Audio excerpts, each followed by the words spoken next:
Welcome to Live and Love Life with Alena Chapman, a show that explores and shares with you how individuals who were once facing unsurmountable obstacles and setbacks have overcome them by using a certain set of tools, techniques, and attitude to help them transform their lives from ordinary into extraordinary.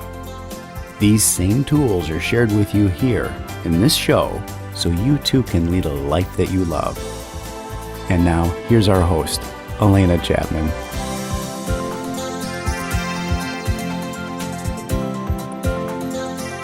Hello, everyone, all my friends. Hey, today is Q&A Tuesday, and you're with Alena Chapman. You know what? We're doing a little bit of a different kind of spin on some of these. And I started thinking, and I want to give you an idea. What do you think about the name Tuesday's Thoughts? I love it. I don't know. I would really love to hear your comments because not all the time will we have questions, although I think a lot of the things we talk about will answer questions that I've received. But it's not a basic Q&A. It's more thought-provoking. So I thought Tuesday's Thoughts. I don't know. Send in your comments. Let me know. Right now, I want to read a little quote from Raymond Hollowell, Working with the Law. This is one of my favorite books. Now, I've read it 2 times before, but this third time as I'm starting it, I'm reading it much slower and I'm really contemplating the different parts of it. And when you do that with any book, that's true study. You learn. You don't only just bring it into your subconscious, but you're really trying to immerse it into your subconscious, the parts that you think will help you grow as a person. Well, here's a little bit and see if this one helps you grow. This is chapter 2, second paragraph, if you're going to look it up. Man is a progressive being, a creature of constant growth, before whom lies an illimitable ocean of progress to be navigated and conquered only by development and culture of his inherent powers. The progress of an individual is largely determined by his ruling mental state, because the mind is the basic factor and governing power in the entire life of man. Attention should be given to the predominant mental state, for it will regulate the action and direction of all one's forces, faculties, and powers, the sum total of which will inevitably determine many particular experiences and the personal fate. The ruling state of mind is made up of various mental attitudes which the individual adopts towards things, events, and life in general. You know, when I was growing up, I think I was 13 or 14, I had a really good friend, and she was like sunshine itself. She was so fun, and she was the kind of person who saw the glass half full, and she had so many dreams and so many possibilities coming into her life. And we were really good friends. After 2 years, when she was 16, her parents told her that she had a twin, and then that twin was going to come live with them again. For some reason, they were separated at birth. I never knew. Well, when that twin came, she was the total opposite of my friend. It's amazing because they looked exactly alike, except for the light in their eyes and the facial expressions. This girl saw the glass half empty, and every time you'd bring up a possibility or a dream, she'd have a reason to knock it down. She felt that life was hard. She felt that life always presented problems. She had a firm belief in her mind that there were many limitations in life, where my friend felt like the only limitations you make are the ones you put on yourself. Needless to say, they really didn't hit it off so hot. But it showed me something because I was able to watch these two women grow and how they face life. And the one that really saw herself being able to conquer any odd, being able to accomplish her dreams. Now, last time I heard, she was a scientist. She does biological experiments trying to figure out what cures different diseases. I mean, she's a scientist. Even her field that she chose is open. You know, you're always discovering, you're always learning more, you're always trying to make the world a better place, which I find very apropos. Now, her sister, the one who saw the glass half empty, she is in a marriage and she is not happy. She has 4 kids. 4 kids is a big thing to do with your life, but I've heard that things are just not going well for her. She hasn't really stretched outside of her world into doing anything else. I have heard she's not a happy person through the grapevine. Now, I haven't seen her, so I can't tell you firsthand, but I have to say, I wouldn't be surprised because she really did see life as a limiting force. It was in her belief. And she saw herself as somebody who was limited. It's amazing what we do with ourselves. We are what we think we are. So if we think we are limited, then we're limited. If we think we are a person that doesn't deserve good, then we are a person who doesn't deserve good. Now, what about career-wise? I know we've taken that fake it until you can make it thing a little too far. You can't just go in and think you're going to do surgery and fake it and do the surgery. That's not faking it to making it. That's actually a con man. But if you have your heart set on being something and you want to change yourself, you want to say you want to change jobs, maybe you want to change careers, maybe you want to be that writer or that singer or that whatever it is, then you've got to first and foremost see that inside. You've got to become that person inside. I had to do that when I was writing.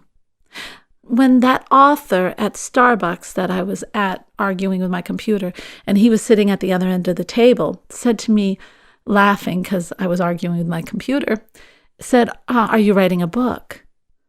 I looked at my notes and I thought to myself, well, if I'm going to be a writer, I better say so now. And I said, yes, I am. Now, some people would say, no, you're not. In fact, I did have people say, no, you're not. But I knew inside I had been writing every day and I was feeling like a writer. It was happening inside.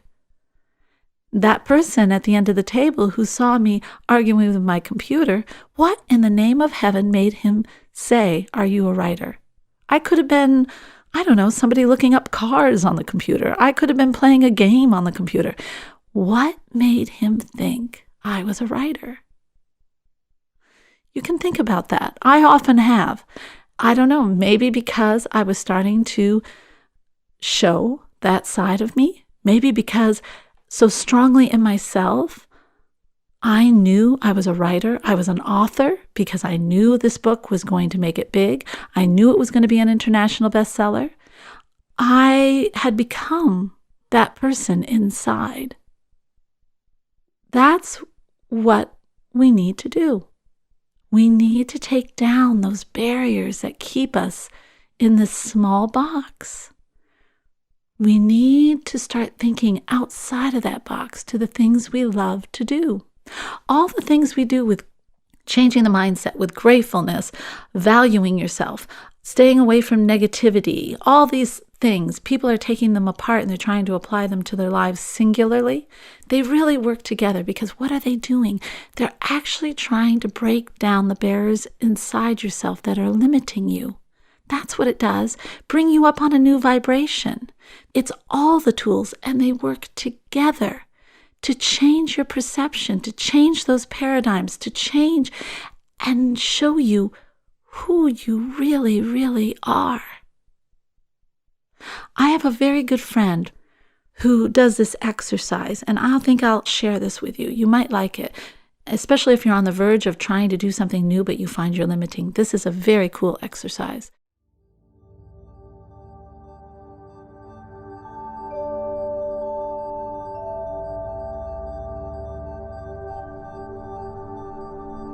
Close your eyes. Get into a relaxed state.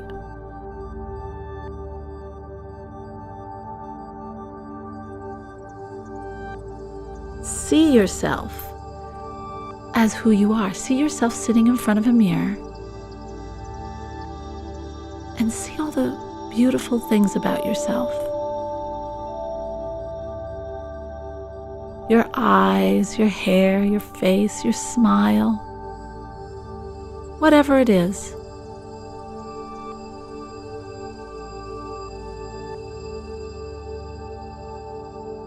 See all that beauty.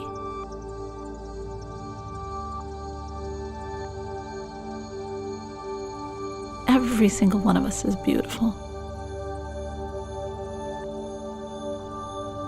See that beauty on the outside.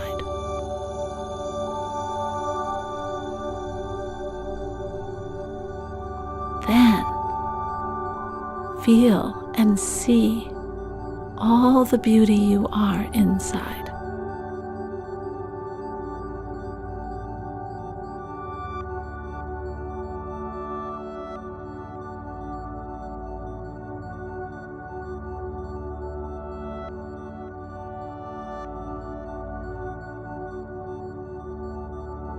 See the light come out. See the colors of the light.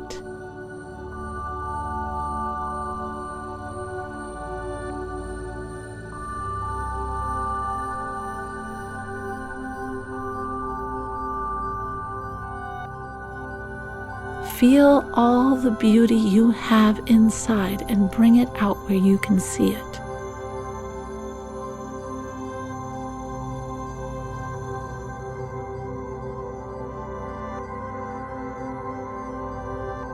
You are truly amazing.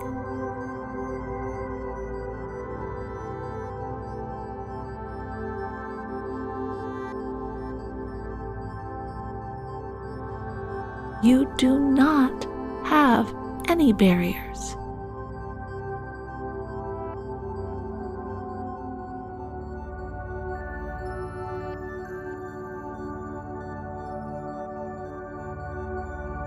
You are meant to grow and create and grow and create more and more and learn.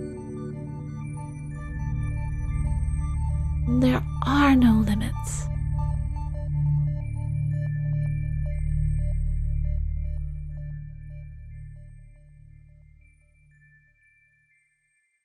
I love that exercise. It's a fabulous exercise, and it's true. Breaking down the barriers and really seeing who you want to be. That's who you are. You are anyone you want to be. I'm going to get the book one more time. The ruling state of mind is made of various mental attitudes, which the individual adopts towards things, events, and life in general. So it's up to you. What do you want your state of mind to be? And who do you want to be? And then once you decide that, then you apply the tools, the gratefulness, the positive, everything. You apply whatever you need to become that person inside. And before you know it, everyone will see it on the outside. They can't help it. They have to. That's who you are. Absolutely amazing. Well, there you go. Tuesday's thoughts. I hope that answers some questions, because I did have some questions about how can I break out of the mold, which then I started to read my favorite book. I'm hoping that helps you to break out of that mold, whatever that mold may be, whether it's work, relationships, whatever it is, and see yourself in a new light. Have an awesome week, everyone. If you want to learn more about what I do, although you're getting a very good idea here, go ahead and look at AlenaChapmanLife.com. And that's my website. Lots more podcasts on there, blogs, all sorts of things. You can take a look and just enjoy. And I wish you a fabulous week. Go do it, guys. Become who you want to be. Have an awesome week. Bye-bye now. You've been listening to Live and Love Life with Alena Chapman. For more information on the show, its guests, or to contact Alena, please visit AlenaChapmanLife.com. Have an awesome day, and we remind you to live and love life.